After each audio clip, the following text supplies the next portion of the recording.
You've heard our show before, yes? Yeah. Tell me, what do you like about it? Well, we like you, David. I love that you are the connector of the CISO community. You tell it straight.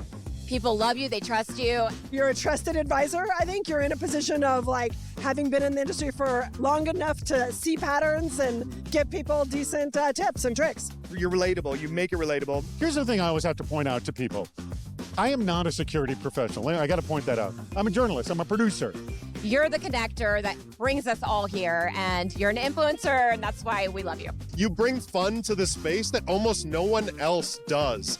That's been something I very much appreciated. Honestly, I've tried to do the same because of yourself and what the CISO Series has done. I'm grateful for the work that you're doing and the elevation that you're doing for folks in the community. You hosted a live CISO Series podcast. It was recorded and hosted live. It was inspirational for me to watch that conversation take place. I've never seen a room so engaged in a speaking session, a live podcast before. It was fantastic.